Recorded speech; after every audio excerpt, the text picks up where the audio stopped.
Chapter 7 outcome of democracy. Democracy के यानी लोकतंत्र के परिणाम, लोकतंत्र के क्या परिणाम होते हैं।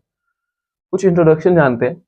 We begin by thinking about how to access the outcome of democracy. Democracy के परिणाम तक हम कैसे पहुंच सकते हैं। After some clarity on how to think on this subject we proceed to look at the expected actual outcomes of democracy in various aspect. जो expect करते हैं कि डेमोक्रेसी के दिस परिणाम होंगे। Our final verdict is positive but qualified. जो लोकतंत्र के परिणाम होंगे वो सकारात्मक तो होंगे बट क्वालिफाइड होंगे। क्या है? First topic is how do we assess democracy outcome.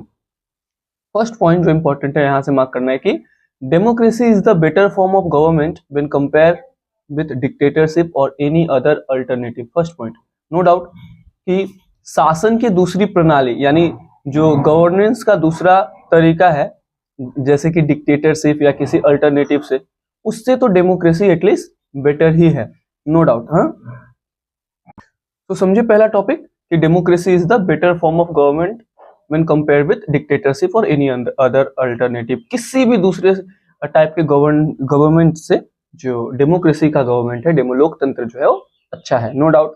We feel that democracy was better because of it. हमको क्यों ऐसा लगता है कि डेमोक्रेसी बेटर है? पहला, प्रमोट्स इक्वली अमॉन्ग सिटीजन, सारे सिटीजन में इक्वली प्रमोट करता है। दूसरा, enhance the dignity of the individual. Dignity of the individual क्या है? लोकतंत्र में हर एक व्यक्ति का जो अपना एक डिग्निटी है उसको प्रमोट करता है, अपना एक पहचान है। हाँ, वो आवाज उठा सकता है, उसको अपने व्यू शेयर कर सकता है। अगर डिक्टेटरशिप हो तो एक जो बोल देगा उसी को करना पड़ेगा। Improve the quality of decision making. Improve the quality of decision making कि हम लोग अपना जो कोई डिसीजन लेता है हम उसके अकॉर्डिंग वोट देते हैं, तो वो गवर्नमेंट जो होता है बाउंड होती है कि अच्छा डिसीजन ले, नहीं तो हमें इसका वोट नहीं मिलेगा। हाँ, provides a method to resolve conflict. हम अपने जो कोई भी कॉन्फ्लिक्ट होता है उसको हम अलग अलग तरीकों से रिजॉल्व कर सकते हैं। कैसे? आप सब देख रहे होंगे कि अगर कोई प्रॉब्लम होता है तो स्टूडेंट लोग क्या करते हैं? प्रोटेस्ट कर लेते हैं, फार्मर प्रोटेस्ट। तो अपने अपने तरीके से हम कॉन्फ्लिक्ट को रिजॉल्व करते हैं। Allow room to correct mistake. Democracy में ये क्या करते हैं? अपने मिस्टेक को सुधारने का चांस देती है। We face a dilemma. Democracy is seen to be good in principle but failed to be not so good in practice. ये थोड़ा सा डीप चीज है, इसको हमको समझना पड़ेगा। तीसरा पॉइंट को कि पेपर में, ऑन पेपर तो डेमोक्रेसी हमको बहुत अच्छा दिखता है कि सबको समानता का अधिकार है, विच मीन्स कि सबको इक्वालिटी है, सब अपने पसंद के वोट देते हैं, सब किसी भी धर्म रिलीजन का हो उसको कहीं भी जाने का अधिकार है, वगैरह वगैरह। बट एक्चुअल में क्या ऐसा होता है? प्रैक्टिकली नहीं होता है, इवन अभी भी। This dilemma invite us to think hard about the outcome of democracy. ये सारी चीजें हमको सोचने पे मजबूर करती है डेमोक्रेसी के, लोकतंत्र के परिणाम के बारे में।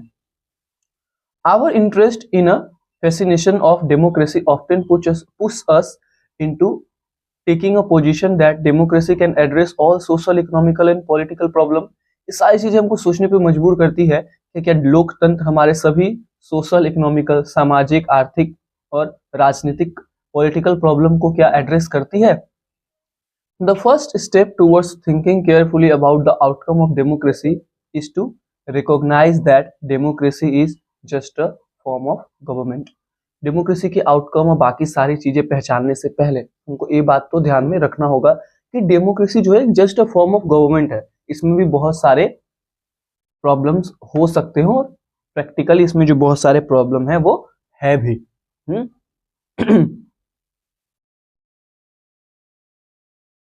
So the next topic, accountable, responsive and legitimate government। Accountable मतलब क्या होता है? अकाउंटेबल का मतलब होता है कि अगर कोई काम है, हो रहा है, अगर उस काम में कुछ गड़बड़ी होती है तो मैं मानूं, मैं अकाउंटेबल हूं कि हाँ जी मुझसे रिस्पॉन्सिबिलिटी लूं मैं कि हाँ मुझसे हुआ है। रिस्पॉन्सिव मतलब रिस्पॉन्स करे लोगों के प्रॉब्लम के बारे में। तो टू द पॉइंट, पहला मार्क आप यहां से करिएगा कि the basic outcome of democracy should be that it produce a government that is accountable to the citizen and responsive to the needs and expectations of citizen. ये accountable रहे आम जनता के प्रति। अगर कुछ चीजें होती है, गड़बड़ी होती है तो बोले हाँ, और उनके जितनी भी जरूरतें हैं उसको पूरा करने के लिए अकाउंटेबल हो। Democracy is based on the idea of deliberation and negotiation. बातचीत करे एक दूसरे के साथ, है ना। Democracy ensure that decision making will be based on norms and procedure. Democracy में ऐसे डिसीजन लेते हैं जो लोगों को जरूरत है, लोगों की नॉर्म्स में है। फोर्थ पॉइंट यहां से मार्क करना है कि the right and the mean to examine the process of decision making known as transparency. Transparency का मतलब जो निर्णय लिए जा रहे हैं, जो प्लान बन रहा है हमारे लिए, उसमें ट्रांसपेरेंसी हो। डिक्टेटरशिप में क्या है, मैं बोल दिया तो वही मानना पड़ेगा। लोकतंत्र में ट्रांसपेरेंसी, पारदर्शिता बहुत ज्यादा जरूरी है। पांचवा, democratic government do not have a very good record when it comes to sharing information with citizen. हालांकि लोकतंत्र को कितना भी बढ़ा चढ़ा के पेश कर लो, लेकिन जब बात आती है चीजें शेयर करने की, इंफॉर्मेशन शेयर करने की आम जनता से, तो डेमोक्रेसी यहाँ पे, लोकतंत्र यहाँ पे लैक करता है। कितना भी, अभी अगर रिसेंट एग्जांपल लो तो बहुत सारे स्कीम्स ऐसे बनाते हैं, गवर्नमेंट नहीं बताती कितने पैसे खर्च हुए, ये बताने की जरूरत है। हाँ, इसके बाद हम लोग आरटीआई फाइल करते हैं तो हमको पता चलता है गवर्नमेंट, क्योंकि हमको जानने का अधिकार है ना कि हमने जिसको वोट दिया है, जिसको सत्ता दी है, अगर वो कुछ हमारे लिए काम कर रहा है तो उसमें क्या क्या काम कर रहा है, कैसे पैसे खर्च कर रहे हैं। सेंसिटिव डेटा शेयर नहीं करे, लेकिन जितना बताना जाना चाहिए उतना तो बताए, लेकिन वो नहीं बताता है। 6 point, in substantive terms, it may be responsible to expect from democracy a government that is alternative to needs and demand of the people and is largely free to corruption। हाँ, डेमोक्रेसी में इन सारी चीजें की वजह से, lack of transparency की वजह से बहुत ज्यादा करप्शन होता है, और करप्शन तो एक बहुत बड़ी सच्चाई है गवर्नमेंट की, हमारे इंडिया की खास करके। हाँ, the record of democracy is not impressive on these two count। दो चीजों पे डेमोक्रेसी का जो दो चीज ऐसी है जहां पे डेमोक्रेसी का उतना अच्छा रिकॉर्ड नहीं है। पहला अकाउंटेबिलिटी, इंफॉर्मेशन शेयर करना, और दूसरा क्या है, करप्शन के मामले में। ठीक, there is no respect in which democratic government is certainly better than its alternative. The democratic government is a legitimate government. Democratic government अपने अल्टरनेटिव गवर्नमेंट से अच्छी है, इसमें कोई डाउट नहीं है। ठीक है, people wish to be ruled by representatives elected by them, they also believe that democracy is suitable for their country. सबको लगता है कि हाँ डेमोक्रेसी सही है, क्योंकि हमें ये अधिकार देता है कि हम अपना लीडर खुद चुने, है ना, अपना लीडर खुद चुने, हम खुद डिसाइड करें कि कौन हम पे शासन करेगा। इकोनॉमिक ग्रोथ एंड डेवलपमेंट, आर्थिक विकास। The inability of democracy to achieve higher economical development worries us, but this alone cannot be the reason to reject government। लोकतंत्र में आर्थिक विकास मतलब कि इकोनॉमिकल जो डेवलपमेंट है वो उतना ज्यादा नहीं होता, पर केवल यही एक ऐसा रीजन नहीं होना चाहिए जिससे कि हम डेमोक्रेसी को ना स्वीकार करें। माना कि लोकतंत्र में जो हमारा आर्थिक विकास होता है, इकोनॉमिकल डेवलपमेंट होता है, उतने अच्छे से नहीं हो पाता, लेकिन क्या इसके बेसिस पे हम डेमोक्रेसी ही ना रखें देश में? ये तो कोई उपाय नहीं है। The difference in the rates of economical development between less developed country with dictatorship and democracy is negligible. हाँ, मतलब कि अगर हम ध्यान से देखें तो डिक्टेटरशिप वाले देश का इकोनॉमिकल ग्रोथ और छोटा देश जहां पे डेमोक्रेसी है, दोनों के भी जो इकोनॉमिक देखेंगे तो हमको पता चलता है डिफरेंस कितना है। We cannot say that democracy is a guarantee of economical development. हम नहीं कह सकते हैं ऐसा कि लोकतंत्र में इकोनॉमिकल डेवलपमेंट होगा ही होगा, आर्थिक विकास लोकतंत्र में होगा ही होगा, हम ऐसा नहीं कह सकते। But we can expect democracy not to lag behind dictatorship in the respect. मतलब कि डेमोक्रेसी कैसा भी है, आर्थिक विकास के मामले में डिक्टेटरशिप से तो पीछे नहीं रहेगा। ऐसा देश जहां पे तानाशाही है, वहां का जो इकोनॉमिकल ग्रोथ है वो डेवलपिंग, वो लोकतंत्र वाले जो देश है उससे तो ज्यादा नहीं होगा। हाँ, तो माना थोड़ा कम है डेमोक्रेसी वाले देश में इकोनॉमिकल ग्रोथ, बट इसके बेसिस पे इसे नकारा नहीं जा सकता। सो एकोमोडेशन ऑफ सोशल डाइवर्सिटी, ठीक। It will be fair expectation that democracy should protect a harmony social life. मतलब कि डेमोक्रेसी से तो ये उम्मीद एटलीस्ट की ही जा सकती है कि ये सोशल सामाजिक जीवन में एक दूसरों के साथ समन्वय बैठा है, हार्मोनी हो, सब एक दूसरे से मिलकर रहे। ability to handle social differences, divisions and conflict in thus a definite plus point of democratic regime।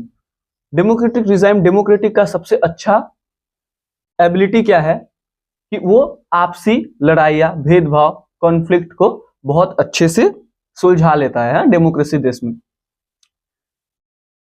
To condition in order to achieve this outcome, और ये दोनों समाज में एकता हो, अगर कुछ प्रॉब्लम होता है तो हम उसको आसानी से सुलझा ले। इन दोनों कंडीशन के लिए हमको दो चीजों पे ध्यान रखना पड़ेगा। पहला, it is necessary to understand that democracy is not simply rule by majority opinion. हमको ये समझना होगा कि डेमोक्रेसी का ये मतलब नहीं है कि जहां पे जिस ग्रुप ऑफ पीपल या जिस रिलीजियन या जिस धार्मिक संप्रदाय को मानने वाले लोग ज्यादा संख्या में है, वो जो बोले वही ओपिनियन पूरे देश का होगा। नहीं, ऐसा नहीं होना चाहिए।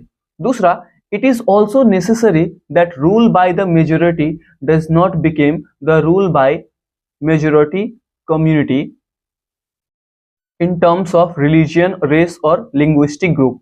किसी एक भाषा को बोलने वाले, किसी एक धर्म के मानने वाले और किसी एक बिलीफ को फॉलो करने वाले जो लोग चाहते हैं वही पूरे देश में हो, ऐसा नहीं होना चाहिए। हमने श्रीलंका का एग्जांपल समझा है, कैसे सिंहली लोग एक बिलीफ को मानते हैं, दूसरे लोगों पे थोपते हैं, बुद्धिस्ट वगैरह पे, है तो ऐसा नहीं होना चाहिए। बट कॉन्ट्रोवर्शियल टॉपिक पे नहीं जाएंगे, बट कहीं ना कहीं ऐसा होता है ना, मेजोरिटी जो बोलती है वही होता है। आपसे भेदभाव बढ़ रहा है हमारे देश में, खास करके देखो ना आजकल। अब आते हैं dignity and freedom of citizen. किसी की भी एक रिस्पेक्ट और आजादी क्या होती है, सम्मान क्या होता है किसी एक आम आदमी का डेमोक्रेसी में।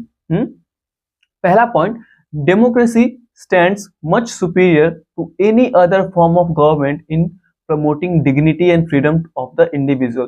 किसी भी दूसरे शासन की प्रणाली, अल्टरनेटिव गवर्नमेंट की तुलना में डेमोक्रेसी यानी लोकतंत्र में लोगों की इंडिविजुअल जो आइडेंटिटी होती है, जो फ्रीडम होता है, जो रिस्पेक्ट होता है, वो ज्यादा होता है। लोकतंत्र में हम कुछ भी कर सकते हैं अनलेस कि वो कॉन्स्टिट्यूशनल हो। The passion of respect and freedom are the basis of democracy. सम्मान और आजादी किसी भी डेमोक्रेसी की सबसे दो इंपॉर्टेंट एस्पेक्ट है। This has been achieved in various degree in various democracy. इस चीज को हम कैसे बहुत अलग अलग पैमानों पर अचीव कर सकते हैं। चौथा पॉइंट यहां से मार्क कीजिए, most society across the world were historically male dominate society. जितनी भी सोसाइटी है ऐतिहासिक तौर पर वहां पे जो बोलते हैं ना मैनहुड बहुत रहा है, मतलब कि मेल डोमिनेटेड कंट्री है। जो लड़के या फिर मर्द जो बोलते हैं भाई, विमेंस को अभी भी दबाया जाता है बहुत सारे एस्पेक्ट पे, और नॉट जस्ट इंडिया में भी बहुत सारे देशों में आप पढ़ोगे सीनियर क्लासेस में, राइट टू वोट भी नहीं दिया था विमेंस को। हिस्ट्री में भी है हमारा, है ना। Most society long struggle by women have created some sensitivity today that respect and equal treatment of women are necessary ingredients of a democracy society. महिलाओं ने, विमेंस ने इसके लिए बहुत लड़ाई लड़ा, स्ट्रगल किया, और देन कुछ हद तक ये हुआ है अभी, और यही होना भी चाहिए कि डेमोक्रेसी में एज अ विमेन को बहुत ज्यादा से मेरा मतलब है कि जितना मेल को रिस्पेक्ट मिलता है उतना रिस्पेक्ट विमेन को भी मिलना चाहिए। इससे पहले हम लोग जेंडर बेसिस पे जो डिस्क्रिमिनेशन पढ़े थे उसमें हमने जाना था ना कि सैलरी भी कम मिलता है और उनके काम को उतनी वैल्यू नहीं किया जाता जो घर में करते हैं। Democracy in India has strengthened the claims of disadvantage and discriminated caste for equal status and equal opportunity. Democracy की वजह से जो छोटे कास्ट के लोग हैं जिनके इतना सारा जिनके साथ डिस्क्रिमिनेशन होता था, भेदभाव होता था, उनको कहीं ना कहीं इक्वालिटी देने का प्रयास डेमोक्रेसी करती है। मिलती है नहीं मिलती है, डीप डाउन जो रियलिटी है, जो ट्रूथ है, हमको पता है, बट एटलीस्ट कोशिश तो हो रही है ना कि जो छोटे जात के, खैर छोटी जात बड़ी जात ऐसा कुछ होता नहीं है, वो जो डिवीजन है, जो टर्म है लोगों ने दिया है, तो सभी लोग इक्वल है किसी एक डेमोक्रेसी शासन प्रणाली में, डेमोक्रेसी रूल्स ऑफ गवर्नमेंट में, है ना। तो सभी को इक्वालिटी देने का प्रयास तो एटलीस्ट तो होता ही है। Expectation from democracy also function as the criteria for judging and democratic country, है। As people get some benefit of democracy, they ask for more and want to make democracy even better. Democracy में हमको कुछ अधिकार मिलते हैं, लोग चाहते हैं कि उन्हें जो और भी अधिकार है वो मिले। Most individual today believe that their vote make a difference to way the government is run and to their own self interest. सबको लगता है कि हम अपने वोट से वोट देते हैं, जो चुनकर आते हैं वो हमारे हिसाब से काम करते हैं, हमारा इंटरेस्ट में होता है वो। तो डेमोक्रेसी ओवरऑल यही था ये चैप्टर। इससे क्वेश्चंस बहुत इजी आते हैं। Democracy, outcome of democracy, democracy कैसा होना चाहिए, तो यहाँ पे सोशल हार्मोनी होनी चाहिए, है ना। तो ये सारी चीजें हैं जो हम इस चैप्टर में एड्रेस किए हैं। इस चैप्टर से क्वेश्चन ना ज्यादा उतना ऐसा नहीं आएगा, अगर आप ये समझ के भी जाओगे ना तो इस टाइप के क्वेश्चन आएंगे कि आप कर लोगे, ठीक है। क्या ही पूछेगा इसमें, है ना, डेमोक्रेसी क्या है, उसका क्या आउटकम है, इक्वालिटी क्या होना चाहिए, क्या एक डिक्टेटरशिप या डेमोक्रेसी कंट्री में क्या डिफरेंसेस होता है, क्या इकोनॉमिकल ग्रोथ ही सब कुछ है डेमोक्रेसी में, नहीं, एकता भी होना चाहिए, सबको सम्मान भी मिलना चाहिए, है ना। तो यही सब है इस चैप्टर में और खास कुछ नहीं।